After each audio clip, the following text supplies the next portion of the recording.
Sunrise in Timor-Leste, the youngest nation in the world. It's been just over 10 years since Timor's success in the push for independence from Indonesia, the neighboring country that had swallowed it all in the 70s, right after Portugal left its longtime colony. There are very few people in Timor that didn't lose a loved one in the two-decade fight for independence. And now the survivors are still waiting for the sun to rise in a nation that is described as one of the most fragile on earth. Behind me, the capital, Dili, setting of our square mile.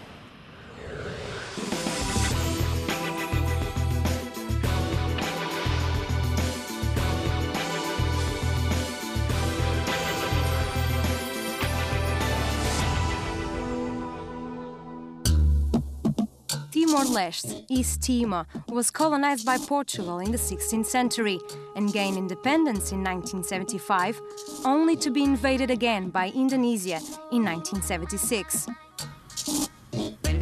This marker is at the heart of Dili, the capital. In 1999, the world recognized Timor-Leste's independence, but it took 3 years of fighting for the invading Indonesians to finally leave. They left a broken country, a shattered economy and no institutions. Today, this country of just over 1 million struggles with a legacy of conflict and corruption. I work for Portuguese television and I'm anxious to see how this former colony is coping. Josh Trindade is a Timorese sociologist. He has lived through 10 stormy years of independence and he's going to take me on a tour of our square mile. I will show you the real Dili. I mean, I like my city, I like my country, we fought for it. But the progress here has been very slow. On a daily basis, you get electricity cut like 3 or 4 hours. There's no plan. People put traffic lights everywhere without fixing electricity. This is one of the main roads in Dili. And look at like they cause like traffic jam, you know? Yeah, look at the UN car, they're having problems there. UN's been here in the last 10 years. They spent about $8 billion in Timor, but they cannot fix anything. Look at their car. So the money has been like wasted. Everywhere you look, you see the UN logo. It has provided virtually every government service for the new nation. But the country is still one of Asia's poorest.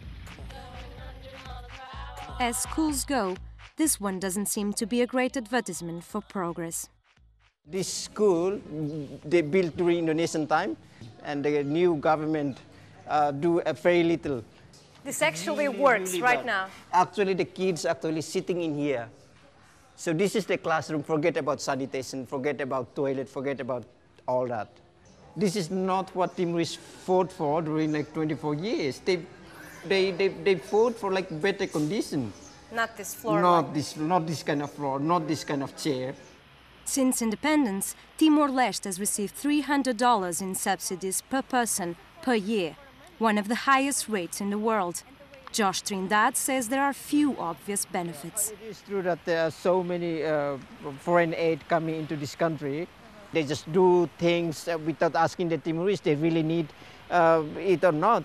I can show you the example, like, yeah, they build a fish market here, it looks good, but I don't think they ask the Timorese and they want to use this building or not. So this building been like here a couple of months and no one using it, because this is too far for the Timorese to drive here to buy a fish. The international community rates Timor-Leste as a fragile country, but my guide points out that this is a democracy with a lot of freedom. One of the best things about my country is freedom of speech. I mean, you can see like President's palace is here.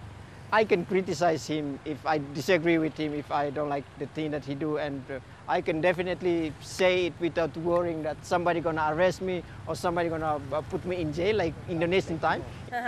How is that important, like 10 years after independence? How is that important to your country? It is very important to build democracy. I mean, democracy can start with freedom of speech, you know.